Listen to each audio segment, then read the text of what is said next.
Okay, honey. So, to start with, you want to make sure you're prepared. You need a backpack of tools, like a rope, duct tape, chloroform, and a small toolkit. Oh, and a knife would be helpful too. Before you show up, you also need to make sure no one else is around. And if there are, you need to get rid of them first. Make sure you can easily get into the house of your target and back out again with your partner. Mama, does that mean I have to be strong? Yes, baby. You need to build up muscle so you can get your soulmate back to your home. You'll also need a getaway vehicle, something untraceable. You need to be able to get back to your home without being followed or getting spotted by police.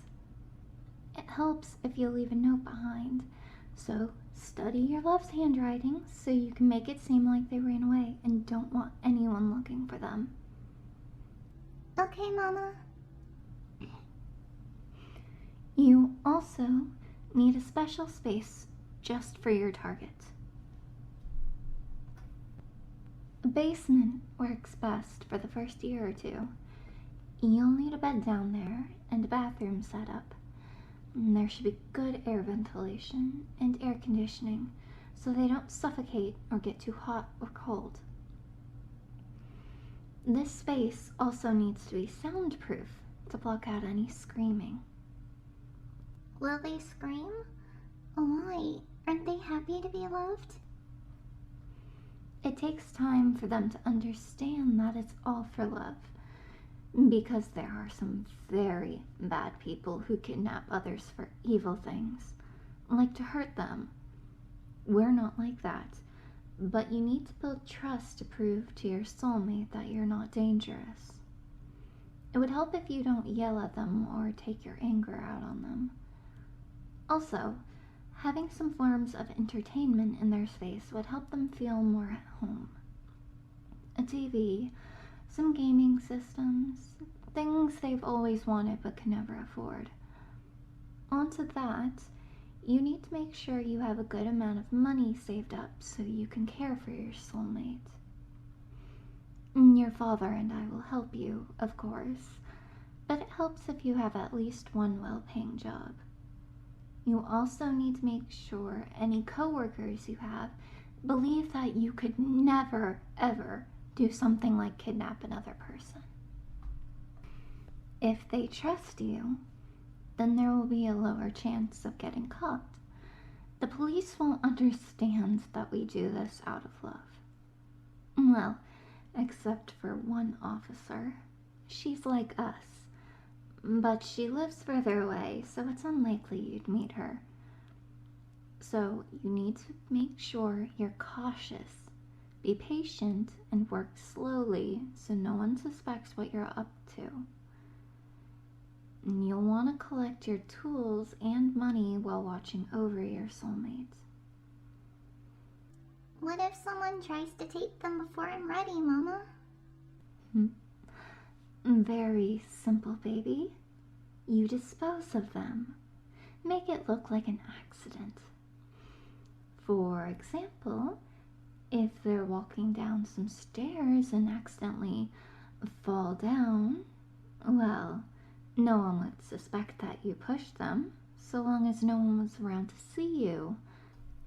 There are other ways, but you need to make sure no one can connect you to the accidents.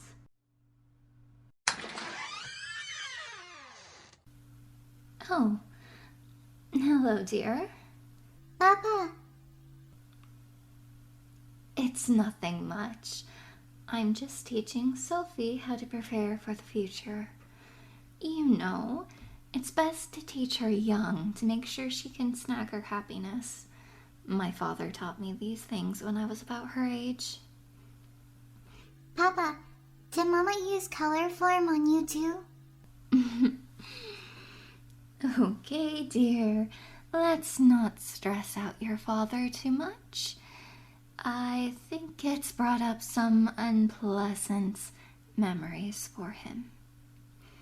Remember, honey, your partner isn't necessarily going to be too happy at first. But don't worry, if you do as I tell you, they'll warm up to you eventually. Your father did, after all, after a long time. You need to have the patience of a saint. And don't turn to violence to speed things up. It'll only make things worse. Right. There are many steps you need to prepare for as well, such as the event where your target decides to go on hunger strike. Do you remember that, dear? It was such a pain at the time. I couldn't get you to eat no matter what I did. I was so worried watching you waste away. Eventually, though, your body just couldn't handle it anymore. I knew your hunger would outweigh your stubbornness. So, honey, remember, patience is key. Don't show weakness, otherwise they'll think they can beat your love. But, Mama, why do they want to fight love? Doesn't love make people happy?